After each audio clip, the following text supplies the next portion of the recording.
보도록 하겠습니다. 사도행전 10장 1절에서 8절 말씀입니다. 사도행전 10장 1절에서 8절 우리 다 같이 함께 읽도록 하겠습니다. 가이사라에 고넬료라 하는 사람이 있으니 이달리아 부대라 하는 군대의 백부장이라. 그가 경건하여 온 집안과 더불어 하나님을 경외하며 백성을 많이 구제하고 하나님께 항상 기도하더니 하루는 제9시쯤 되어 환상 중에 밝히 보매 하나님의 사자가 들어와 이르되 고넬료야 하니 고넬료가 주목하여 보고 두려워 이르되 주여 무슨 일이니까? 천사가 이르되 내 기도와 구제가 하나님 앞에 상달되어 기억하신 바가 되었으니 내가 지금 사람들을 요빠에 보내어 베드로라 하는 시몬을 청하라. 그는 무두장이 시몬의 집에 유숙하니 그 집은 해변에 있다 하더라. 마침 말하던 천사가 떠나매 고넬료가 집안 하인 둘과 부하 가운데 경건한 사람 하나를 불러 이 일을 다 이루고 요빠로 보내니라. 아멘. 우리 할렐루야를 한번 인사하십시다. 할렐루야, 할렐루야. 우리 좌우에 계시는 분하고 인사하는데요, 기도하는 자의 자녀는 절대로 망하는 법이 없습니다 하고 한번 인사하겠습니다. 기도하는 자의 자녀는 절대로 여러분 자녀들 다 망하지 않을 줄로 믿습니다. 왜 망하지 않습니까? 공부를 많이 시켜가지고 기도 안 하기 때문에. 근데 왜 대답들이 다들 자신이 없어요? 기도 안 하는 증거입니까? 여러분들 자녀를 위해서 최고의 부모로서 할 수 있는 정말 그 은총은요, 기도하는 겁니다. 여러분 자녀들이 부모가 돌아가시고 난 뒤에 우리의 부모님은 나를 위해서 뭘 해줬는가? 참 기도 많이 해줬다. 이게요 최고의 자랑이요 영광인 줄로 믿습니다. 유대인들이 중요하게 여기는 그 탈무드 이야기를 좀 하겠습니다. 그 내용에 보면 인간의 몸에는 6개의 중요한 인체가 있다 그렇게 합니다. 그런데 그 6개 가운데 3개는 절대로 내 마음대로 못하고 3개는 내 마음대로 할 수 있다 그렇게 이 얘기를 했습니다. 내가 내 마음대로 지배할 수 없는 것 3개 가운데 뭐가 있느냐? 눈, 귀, 코가 있다 그랬어요. 그리고 내 마음대로 지배할 수 있는 3개는 입과 손과 발이라고 그랬어요. 근데 조금 이해가 안 되는 게 뭐냐면은 내가 이 눈을 지배할 수 없다 그랬어요. 자, 여러분들 눈을 지배할 수 없어요, 여러분들? 보기 싫다. 그럼 어떻게 하면 돼요? 근데 왜 지배할 수 없다고 그랬을까? 근데요, 내가 한번 잘못 본 것은요, 내가 한번 잘못 본 것은 50년 간다 그래요. 그래서요, 절대로 보지 말아야 할 것은 안 봐야 되는 겁니다. 여러분들 그 동영상 가운데도 요새 참 젊은 청소년들이 많이 보는 야동 같은 거 있잖아요. 이런 얘기가 있어요.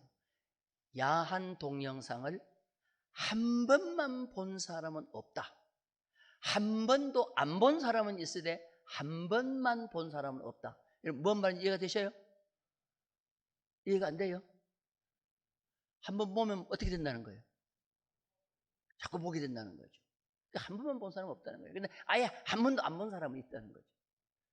사람의 이 눈으로 지은 죄가 한 번 잘못 눈으로 본 것이 그 사람의 일생 동안 간다는 거예요. 이거를 뭐라고 하냐면 선입견이라고 그래요.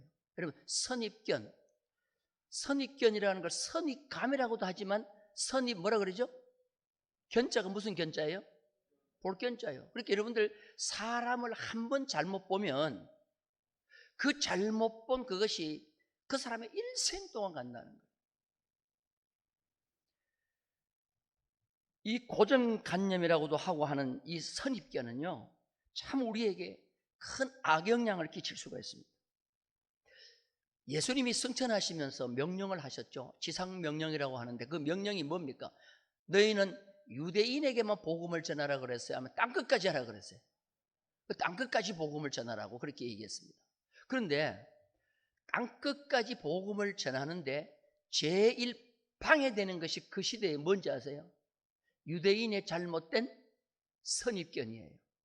유대인의 선입견은 뭐가 있느냐 하면은 구원받는 백성, 하나님의 자녀가 되는 것은 누구만 될 수 있다고 그랬어요? 유대인만 될 수 있다고 그랬어요. 그러면 예수님이 그 유대인이 가지고 있는 선입견이 바른 선입견이라고 하면 예수님이 이렇게 말씀하셔야 돼요. 너희들이 땅끝까지 복음을 전하지 마라.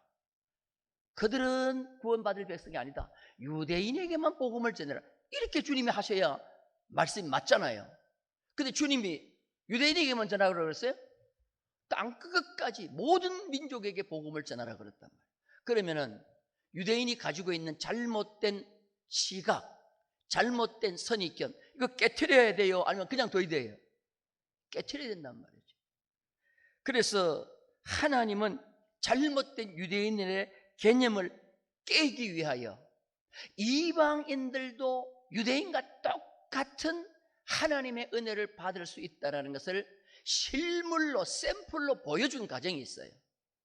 그래서 하나님이 최초로 이방인 가운데 최고의 선물인 성령의 충만함, 오순절의 역사를 보여준 가정이 있어요. 그 가정에 그대로 부어주셨어요. 그 가정이 누굴까요? 어느 가정일까요? 따라서 고넬료.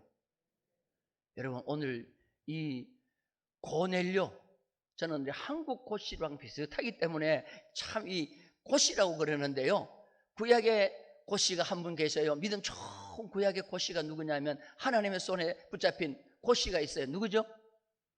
제가 옛날에 설명을 드렸는데 따라서 합시다. 고레스. 70년 바벨론 포로 생활 끝나고 이스라엘 백성들 다 본국에 돌아가고 성전 짓는다니까 성전 지을 재료, 군사 모든 것 다 되어줬잖아요. 참 그 고씨가 참 큰일을 했어요. 그 구약의 고레스, 신약의 고넬료, 참 축복된 인물입니다. 이 고넬료의 가정이 이렇게 쓰임 받았다는 거예요. 그래서 사도행전에 보면 사도행전이 28장까지 있는데 절반을 딱 자른다고 그러면은 9장까지요. 9장까지. 10장부터는 9장까지는 유대인에게 복음을 전하는 것이고 10장부터는 이방인에게 복음을 전하는데요, 이방인 가정 가운데 최초로 하나님이 은혜로 큰 선물을 준 가정이 누구냐? 바로 이 고넬료의 가정이라는 겁니다. 하나님은 어쩌다 보니까 이 고넬료의 가정을 들어 쓴 게 아니에요. 하나님은 찾아내고 찾아내었다가 이 가정이 바로 내가 원하는 가정이다, 이렇게 해서 하나님이 들어 쓰셨다는 거예요. 저는 오늘 5월 가정의 달, 특별히 오늘 부모님 주일을 맞이해서 우리 어버이들이 정말 고넬료의 가정을 만드는 그런 주인공들이 다 되기를 주님의 이름으로 축원합니다. 하나님은 찾아낸다는 것이에요. 고넬료와 같은 사람을 찾아낸다는 거예요.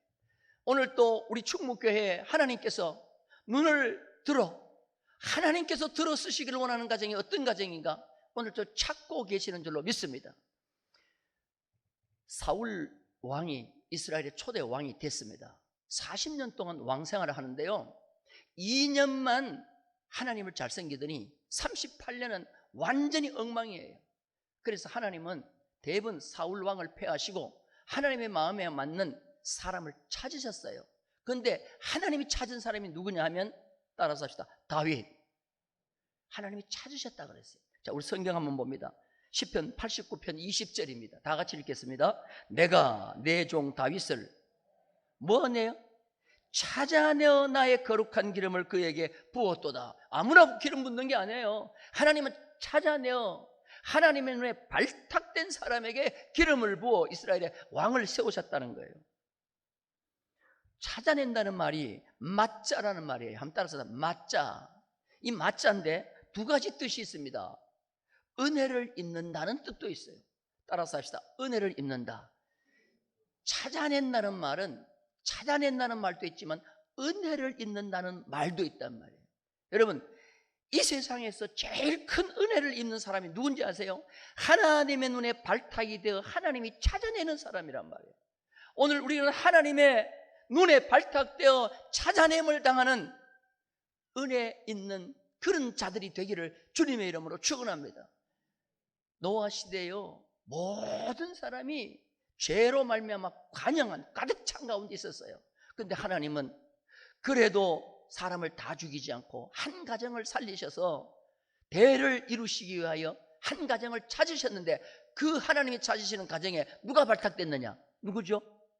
노아의 가정이 발탁된 거예요. 근데 성경에 보면은 노아를 찾아냈다 그러지 않고 노아는 하나님께 은혜를 입었더라 그렇게 얘기했습니다. 자, 창세기 6장 8절 말씀 우리 다 같이 읽겠습니다. 시작. 그러나 노아는 여호와께 이 은혜를 입었다는 말이 맞자라는 말이에요. 찾아냈다는 말이에요. 다윗은 하나님이 찾아냈다, 노아는 하나님이 은혜를 입었다. 여러분 똑같은 거예요. 우리는 하나님께 은혜 입는 자가 되기를 주님의 이름으로 축원합니다. 그럼 하나님께서 나를 발탁하셨어. 그래, 이 시대에 거룩한 하나님의 성성을 온 세상에 전파하기 위해서는 내가 너를 쓰겠다고 찾아내는 거예요. 하나님은 노아를 찾아내오셔서 노아에게 명령을 내리시는 거예요.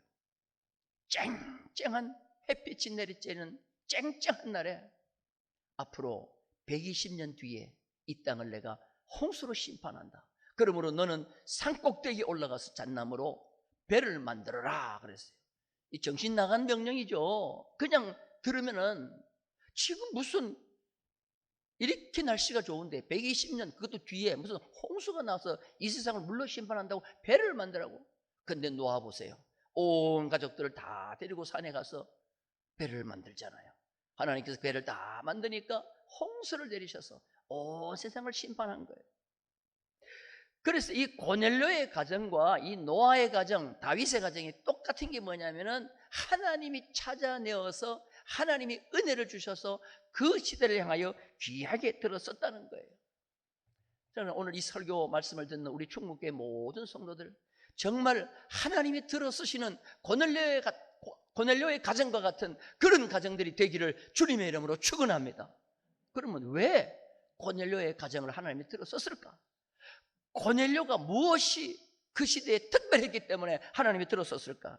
첫째로 경건한 사람이라는 거예요. 한번 따라서 경건한 사람. 근데 이 경건이라는 뜻을 우리가 잘 알아야 돼요. 자, 우리 성경 한번 봅니다. 1절 말씀 우리 다 같이 한번 큰 소리로 읽겠습니다. 시작. 가이사라에 고넬료라 하는 사람이 있으니 백부장이라. 이 성경에 보면 백부장이 한 4명 정도 나와요. 로마의 백부장이 4명 나오는데 실제적인 이름을 밝힌 사람은 이 고넬료밖에 없어요. 근데 이 백부장들이 다 믿음이 좋습니다. 근데 이 고넬료 특별히 믿음이 좋습니다. 그런데 이 고넬료의 외적인 모습을 먼저 소개하는데요, 가이사라에 이 고넬료가 있었다는 거예요. 무엇으로 있었느냐 하면 이달리아 부대, 군대를 말합니다. 이달리아라는 군대, 그 군대의 백부장이라 그랬어요. 가이사라는 지중해 해변에 위치한 도시인데요, 그때 당시에 로마에서 이스라엘에 파송한 총독이 있는 관제인 것입니다. 그래서 총독 관제를 지키고 이스라엘에 무엇인가 내란이 일어나거나 쿠데타가 일어나면 신속하게 진압하기 위해서 로마에서 제일 최고급 부대를 이 가이사라에 주둔시켰어요. 한 1000명 정도가 와 있었는데 그 고급 부대의 백부장 100명을 다스리는 지휘관이 누구냐 하면은 이 고넬료라는 것입니다. 그런데 이 고넬료의 외적인 것은 이달리아 부대 백부장이었지만 내적인 것을 소개하는 것이 너무나도 멋있어요. 자, 2절 말씀 볼까요? 다 같이 한번 읽겠습니다. 시작. 그가 경건하여 온 지방과 더불어 하나님을 경외하며 백성을 많이 구제하고 하나님께 항상 기도하더니 그렇습니다. 첫 번째, 고넬료의 영적 상태가 뭐냐? 경건했다 그랬어요. 경건하여라는 말은 유세보미아라는 말인데, 유세보마이, 유라는 말은 영어로 well이라는 말이에요. 왜? 좋다 하는 말이에요. 요사이 건강하게 살자 그래서 음식이 나오는데 웰빙 음식이라는 말 나오죠. 웰빙 그때 웰 좋은 빙 삶, 웰 다잉 웰 다이 좋은 죽음을 좋게 죽자. 그래서 앞에 전부 다 웰을 붙여요. 웰 좋은이라는 말이 유라는 말이에요. 그러면 세보마이라는 말이 뭐냐? 이 세보마이라는 말은 경외한다, 예배한다, 헌신한다 그래요. 다시 말해서 이 고넬료는 몸을 들이고 헌신하고 예배를 드리는데도 좋은 자기의 최선을 다해서 하나님 앞에 예배드리고 헌신하는 그런 인물이라는 것이에요. 이게 바로 뭐냐면은 경건이라 하는 겁니다. 경건한 사람은 첫째로 하나님을 어떻게 섬기느냐? 오늘 여기 보니까 그가 경건하여 온 지방과 더불어 하나님을 경외했다 그랬어요. 한번 따라서 경외했다. 여러분, 경외가 뭡니까? 경외. 이 경외했다는 말은 놀란다는 말에 어원이 있어요. 놀란다, 두려워한다는 말이에요. 자, 여러분, 질문할 때 이렇게 한번 대답해 보세요. 요사이 학생들이 선생님을 두려워해요? 두려워해야 안 해요? 누가 누구를 두려워합니까? 거꾸로 돼 있어. 옛날에는 스승의 뭐도 안 밟아요? 그림자도 안 밟아. 근데 요새는 진짜 밟아버려 그냥. 늦게 왔다고 선생이 좀 뭐라 한다고요? 선생을 그냥 때리는 거예요. 아이고, 시대가요 영 잘못됐어요. 두려워할 때 뭐가 나오나? 경외가 나오는 거예요. 자, 그럼 또 대답해봐요. 요새 자녀들 부모 경외해요? 며느리 시어머니 경외해요? 누가 누구를 오히려 더 경외해요? 아이고, 연세 드신 부모님들이요 자식들 미워할까봐. 이 시대가요 거꾸로 된 시대예요. 자, 성도들은 그럼 하나님을 두려워해요? 대답을 못해요. 아이고, 하나님 앞에 가서 얼마나 그냥 뭐 큰 소리 치는지 몰라요. 여러분, 경외라는 말은 뭐냐면은 두려워한다, 푸호배우라는 말인데요, 놀란다, 두려워한다는 그 말에서 이 경외라는 것이 나온 거예요. 시대가, 바른 시대는요 경외할 자는 경외하는 거예요. 근데 거꾸로 된 시대는요 사장이 종보는 오히려 더 두려워해요. 그렇게 거꾸로 된 시대가 된 겁니다. 옛날에는 저희 어릴 때 시골에 있을 때는요, 제가 이렇게 가만히 보면요, 저희 큰형님이 결혼을 해가지고 1년 동안은 막 토닥토닥 싸우더라고. 막 마음에 안 맞으니까 잘 싸워.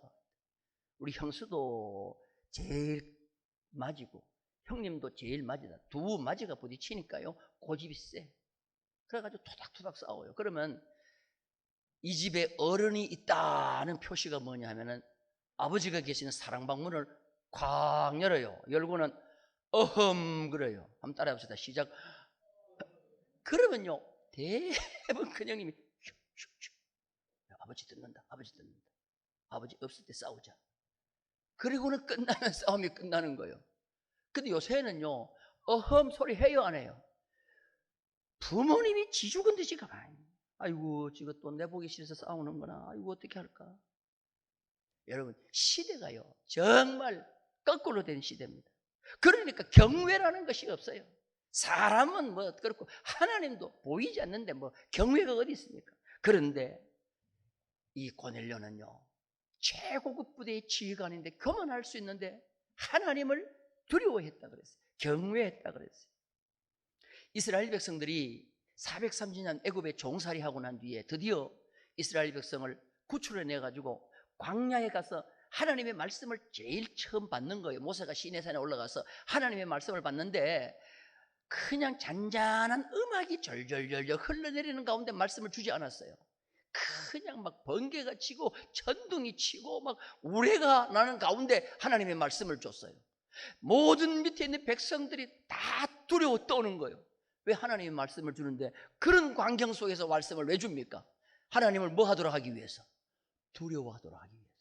자, 우리 성경 한번 볼까요? 19장, 출애굽기 19장 16절이에요. 다 같이 시작. 셋째 날 아침에 우레와 번개와 빽빽한 구름이 산 위에 있고 나팔 소리가 매우 크게 들리니 진중에 있는 모든 백성이 다 뭐 하더라? 따라서 떨더라. 여러분, 하나님의 말씀을 들을 때는요 우리가 이런 자세로 들어야 될 줄로 믿습니다. 다들 두려워 떠는 거예요. 야, 하나님이 말씀하신다. 여기서 뭐가 나오냐? 경외가 나오는 게 경외. 그때 그 말씀을 들은 자들이 뭐가 나오냐? 경외가 나오는 게 경외. 이 경외심 속에서 나오는 반응이 뭐냐면은 순종이라는 말이에요. 하나님의 말씀이 두렵게 들리니까 그 말씀이 뭐예요? 순종을 하는 것이지. 뭐 하나님의 말씀이 뭐 두렵지 않게 들리는데 뭐 머슴의 말 정도 들리는데 거기서 순종이 나오겠어요? 절대로 나올 수 없는 거예요.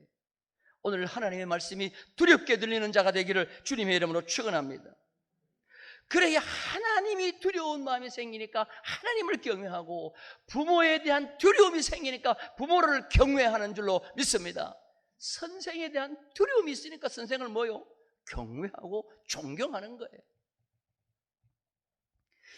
또 탈무드에 나오는 이 얘기를 하나 더 말씀을 드릴게요. 어떤 어머니가 아들 10명을 데리고 있었어요. 근데 이 어머니가 참 못할 짓을 했어요. 아들 10명인데 이 10명의 아들이 아버지가 다 달라. 아버지가 다 달라. 근데 지금 살고 있는 이 아버지의 아들은 하나밖에 없어. 거기서 하나밖에 없어. 근데 이 아버지는 유산을 남기는데 많은 유산을 남기는데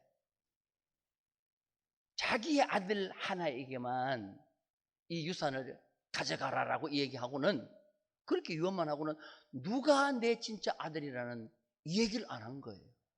그리고 아버지가 돌아가셨어. 엄마도 돌아가셨어. 이제 10명이 유산을 차지하려고 저마다 자기가 아버지의 진짜 아들이라고 그러는 거예요. 누가 아들이겠어요? 누가 아들? 그래서 할 수 없이 랍비를 찾아간 거야. 이 유대 탈무드에 나오는 거예요. 랍비를 찾아가가지고 아버지가 유산을 자기의 친아들에게만 이 유산을 남겼는데, 지금 10명 가운데 누가 우리 아버지 찬지를 모르니까 좀 구별해 내라는 거, 구별해 내라는 거. 그러니까 이 랍비가 이 아들들에게 이 얘기를 합니다. 야, 너희 아버지가 진짜 잘못했다. 자기 아들을 분명히 지적하고 유산을 남겨야 싸움을 안 할 테니까 너 아버지가 진짜 무식한 아버지다. 돌아가셨지만 무덤에 가가지고 물어봐라. 아버지, 진짜 아들이 누굽니까? 대답을 안 하거든. 몽둥이를 가지고 무덤을 막 짚패고 그냥 돌을 던지고 그냥 아버지를 욕해라. 그렇게 랍비가 가르쳐 준 거예요. 그러니까 이 랍비의 말 듣고 10명이 가가지고는 묻는 거예요. 아버지, 진짜 아들이 누굽니까? 이렇게 대답을 해요, 안 해요? 이 아버지 그렇게 유산을 남기면 어떻게 합니까? 하고는 돌을 던지고 막대기로 무덤을 때리는데 한 아들이 나는 유산 안 받아도 좋다. 나는 유산 안 받아도 좋다. 아버지가 물론 살아계시지 않지만 아버지의 무덤에서라도 아버지를 향하여 어떻게 이렇게 매질을 하고 이렇게 돌을 던질 수가 있느냐.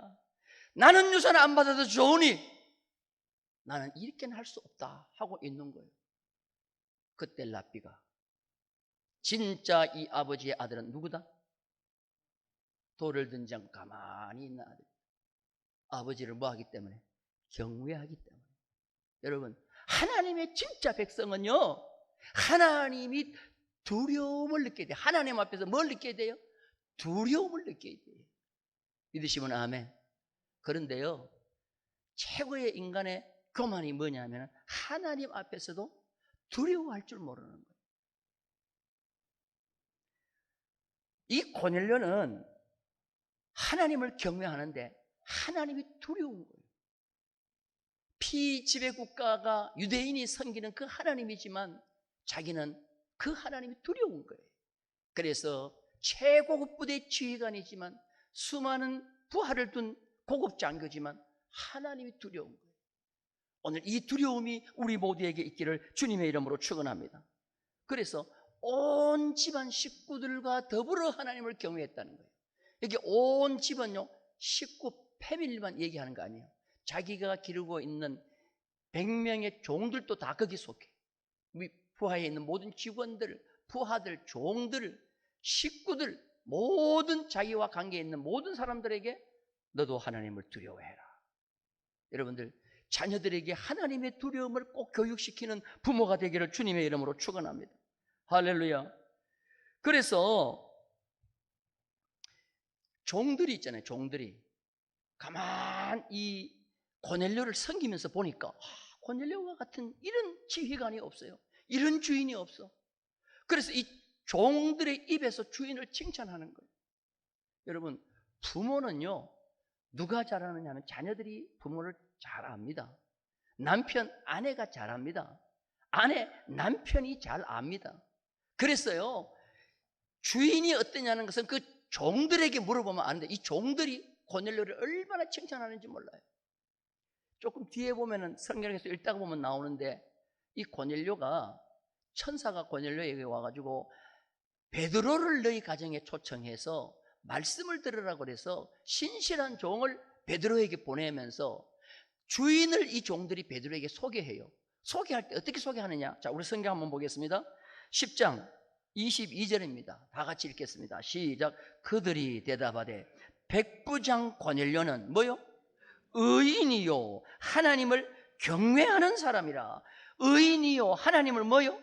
경외하는 사람이라. 유대 온 족속이 칭찬하더니 그가 거룩한 천사의 지시를 받아 당신을 그 집으로 청하여 말을 드리라 하느니라 한데, 여러분들 종들이 얼마나 좋게 칭찬합니까?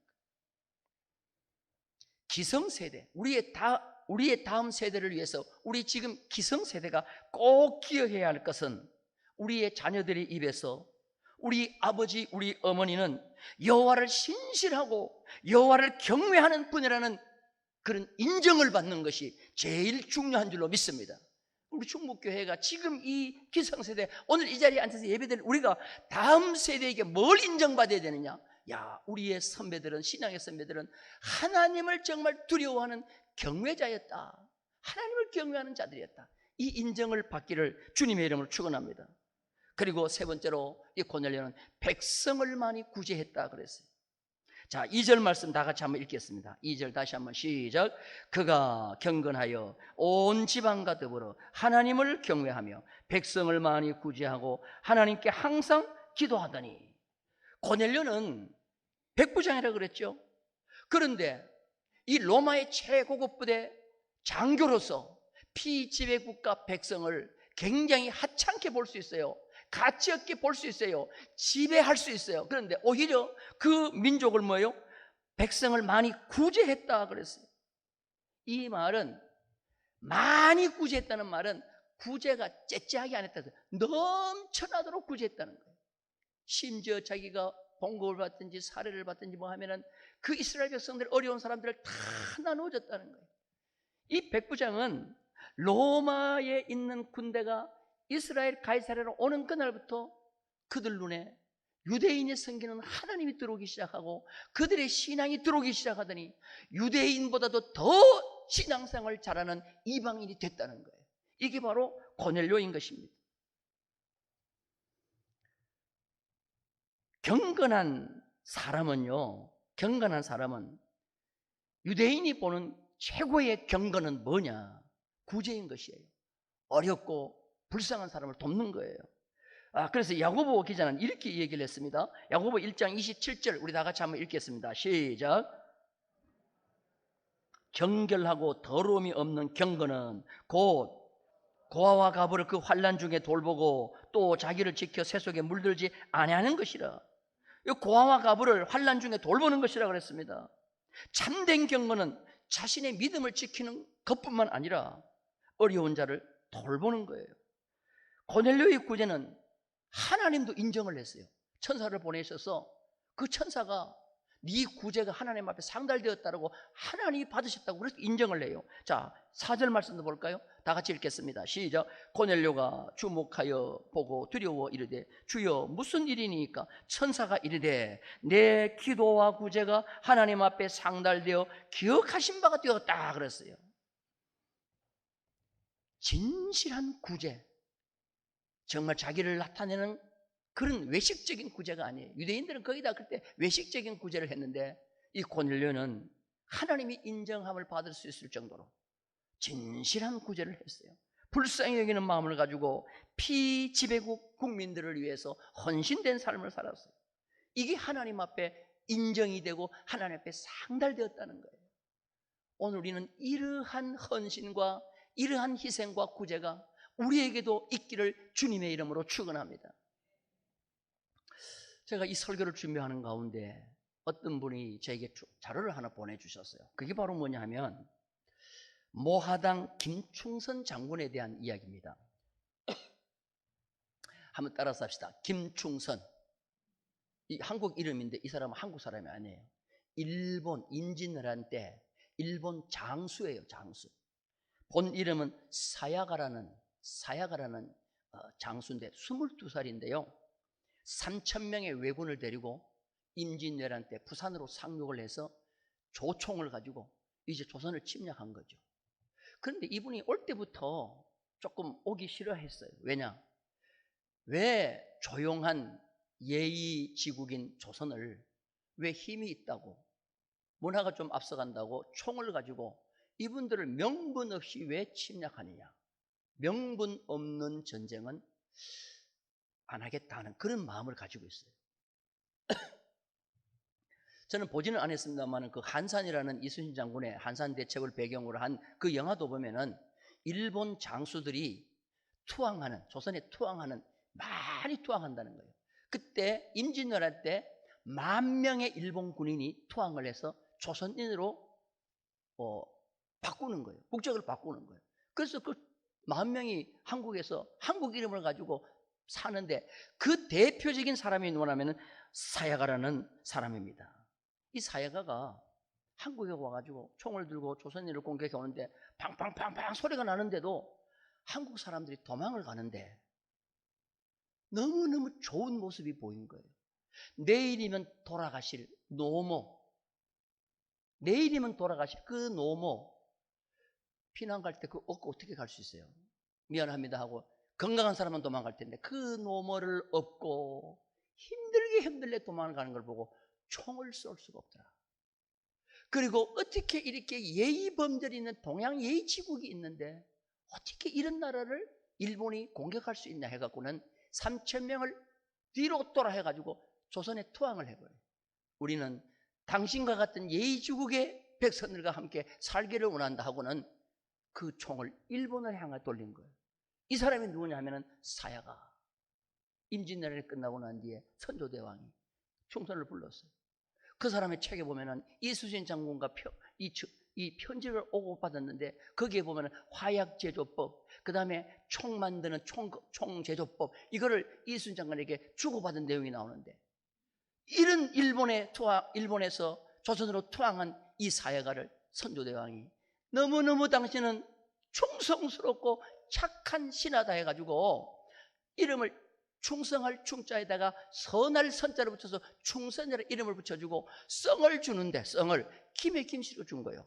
여러분 김해 김씨가 바다 해자가 들어가 있잖아요. 바다를 건너 일본에서 왔다 해가지고 김해 김씨를 줘가지고 김충선인데 이분이 일본 사람이라. 어디 사느냐 하면은 대구 밑에 달성군에 살아요. 그 무슨 면이 있더라고. 그래서 저는 그걸 꼭 한번 우리 학생들 데리고 한번 가보고 싶어. 그리고 그 후손들이요, 피는 일본 사람이요.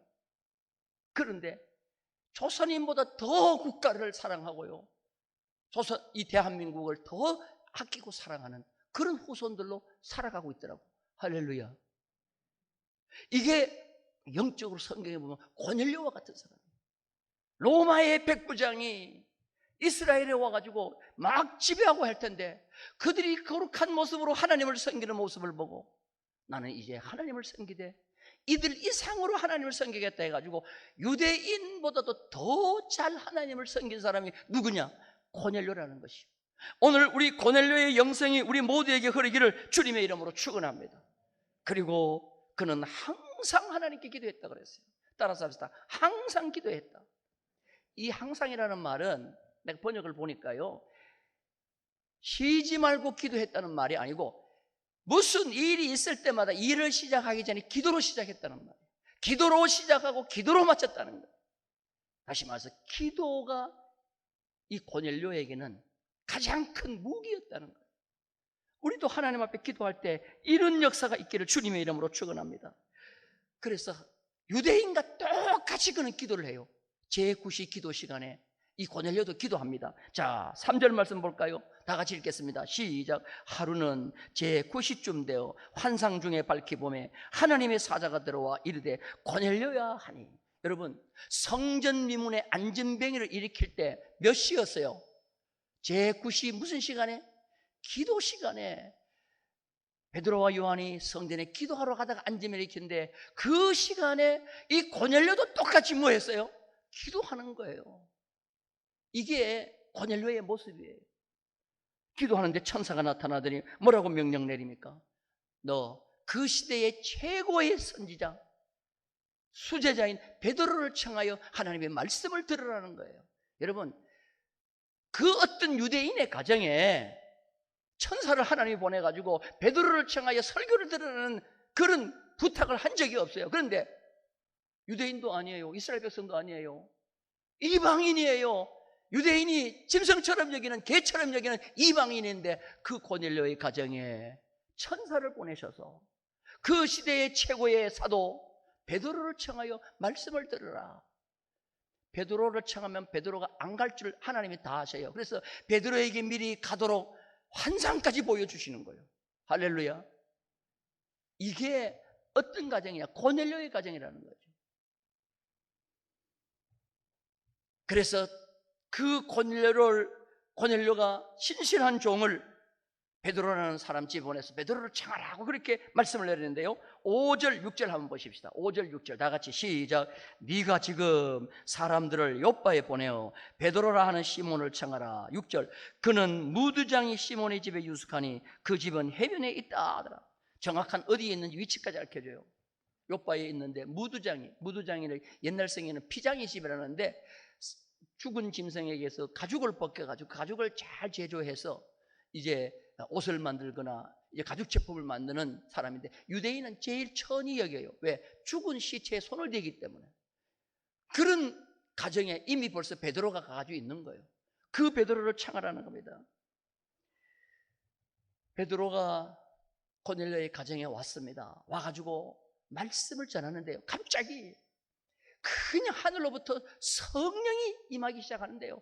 기름부터 성령이 임하기 시작하는데 오순절 마가 요한의 다락방에 임했던 그 성령이 그 고넬료의 가정에 똑같이 임한 거예요. 할렐루야. 유대인의 가정에 그게 임한 게 아니에요. 사도들의 가정에 그게 임한 게 아니에요. 이방인 백부장 고넬료의 가정에 그게 임했어요. 베드로는 너무 놀란 거지요. 야, 어떻게 이방인의 가정에, 유대인이 정말 짐승처럼 여기는 이방인의 가정에 어떤 일이랄 수 있을까? 이 간증을요, 예루살렘 교회에 가가지고 베드로가 그대로 간증을 합니다. 간증을 하는데 이런 간증을 해요. 자, 44절 말씀, 10장 44절 다 같이 읽겠습니다. 시작. 베드로가 이 말을 할 때에 성령이 말씀 듣는 모든 사람에게 내려오시니 베드로와 함께 온 할례 받은 신자들이 이방인들에게도 성령 부어주시로 말미암아 놀라니 이는 방언을 말하며 하나님을 높임을 들으미라. 한 장 넘어가서 11장을 봅니다. 사도행전 11장 15절 다 같이 읽겠습니다. 시작. 내가 말을 시작할 때에 성령이 그들에게 임하시기를 처음 우리에게 하신 것과 같이 하는지라. 여기서 처음 우리에게 하신 것 같이 한다는 게 언제 이 얘기예요?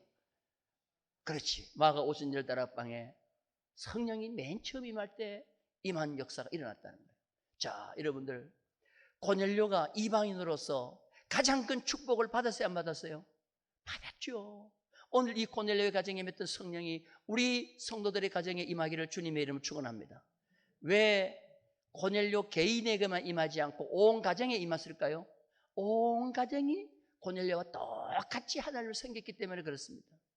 5월 가정의 달에 우리 충무교회 모든 성도들의 가정이 고넬료를 담기를 주님의 이름으로 축원합니다. 그래서 고넬료의 가정에 맺던 그 기름 부으심이 여러분 가정에 임하셔서 하나님이 찾아내셔서 가장 강력하게 크게 들어쓰는 우리 모든 성도들의 가정이 되시기를 주님의 이름으로 축원합니다.